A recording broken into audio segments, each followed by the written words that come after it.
Welcome to Mike X Apple. We're here to talk about all things Apple, and I am here with one of my favorite accessories for the iPhone. Of course, every phone should have a good case. Some people don't do cases. I'm not one of those people. I'm not responsible enough to do no case. I can't risk breaking my phone.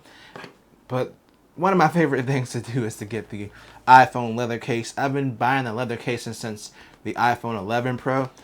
And I like them for several reasons. For one, they're very durable. I've dropped my phone several times and they protected it really well. And two, I kind of like the look you get when it starts to patina and it starts to change. So let's see what we got. I chose the umber color because I'm boring. I also had the brown for my iPhone 12. I did not have an iPhone 13.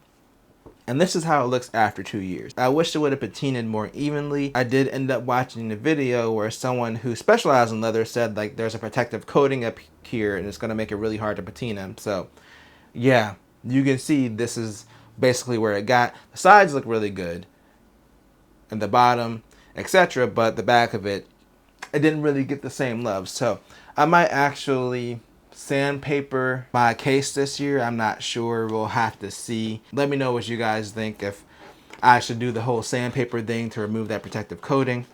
But for now, let's see how this case looks. If I could get this out of the box. Why does it feel like it's catching on something? There it goes. All right, so as I mentioned in my iPhone unboxing video, the camera bump is significantly bigger. So this case already out of the box, you can tell that this cutout for the camera bump is way bigger. So on this 12 case, the bump for the camera is very noticeable. It's pretty much flush with the case, but this one definitely pokes out to make sure it's protecting the camera. Also, the umber color is a little bit closer to like a red than a brown, which I really like. But otherwise, it does feel and look very similar to the iPhone 12 leather case, which was pretty much the same as the 13 leather case, except for different colors. Though it still has the same like metal accents for the buttons and the cutout for the mute switch as well. And then at the bottom, of course, we just have our cutouts for the ports and the speakers. And then on the inside, you have your circle to indicate where the MagSafe magnet is. And it still has that nice felt inside. So yeah, this really hasn't changed that much in the last couple of years, except for this being significantly bigger. I always got to do the smell. This actually smells like a new shoe.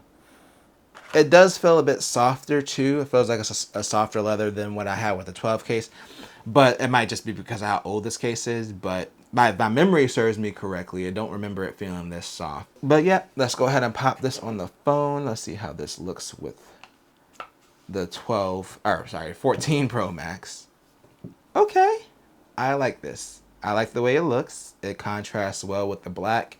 Of course, if you want to get a color that's going to pop a little bit more, there are some other options available. But I don't know. So far, out of the box, like the out of the box color is really nice. I'm curious to see how this patinas, especially because it's more of a boxy shape anyway. So it's going to be a little bit more difficult for it to patina.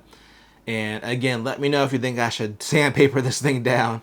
But that's going to bring my iPhone leather case unboxing to a conclusion. Let me know what you guys think in the comments. Are you picking up any of these leather cases? I always get the leather case. I just really love Apple's leather cases. So that's just me personally. But make sure to subscribe for all things Apple. We got another unboxing dropping soon for the Apple Watch Series 8. So subscribe and stay tuned for that. Peace out.